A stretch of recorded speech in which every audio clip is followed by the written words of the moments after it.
పిల్లలు ఎంత మారం చేసినా సరే ఈ ఫుడ్ మాత్రం మనం ఖచ్చితంగా పెట్టాల్సిందే. వాళ్ళకి నచ్చినట్టుగా చేస్తే ఖచ్చితంగా తింటారు. ఇవి వచ్చేసి అలసందలకాయలు అంటాం మేము.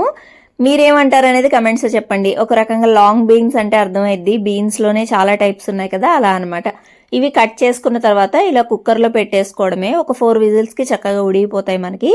ఆ తర్వాత ఒక ప్యాన్లో ఆయిల్ వేసేసుకోవడం, జీలకర్ర, ఆవాలు, అలాగే గార్లిక్ కొంచెం వేసేసుకొని అలా ఫ్రై చేసేసుకోవడమే. కాస్త కరివేపాకు కూడా వేసుకోవాలి.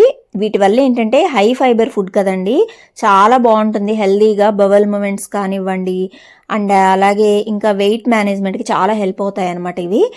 దీంట్లో ఇంకా కొంచెం పసుపు వేసుకుంటున్నాను అంతే. ఇంకా ఇక్కడ ఏంటంటే నేను ఈ కారపొడి ఒకటి రెడీ చేసుకున్నానండి. దీంట్లో కారము, ఉప్పు, కొంచెం కొబ్బరి ఉంటుంది, అలాగే సాల్ట్ కూడా ఇందులోనే ఉంటుంది. లాస్ట్లో మనకి ఫ్రై అయిపోయిన తర్వాత ఈ పౌడర్ చల్లేసుకున్నాను నేను. ఇది లేకపోతే నార్మల్గా ఉప్పు కారం అలా వేసుకొని కూడా చేసుకోవచ్చు. చాలా బాగుంటుంది.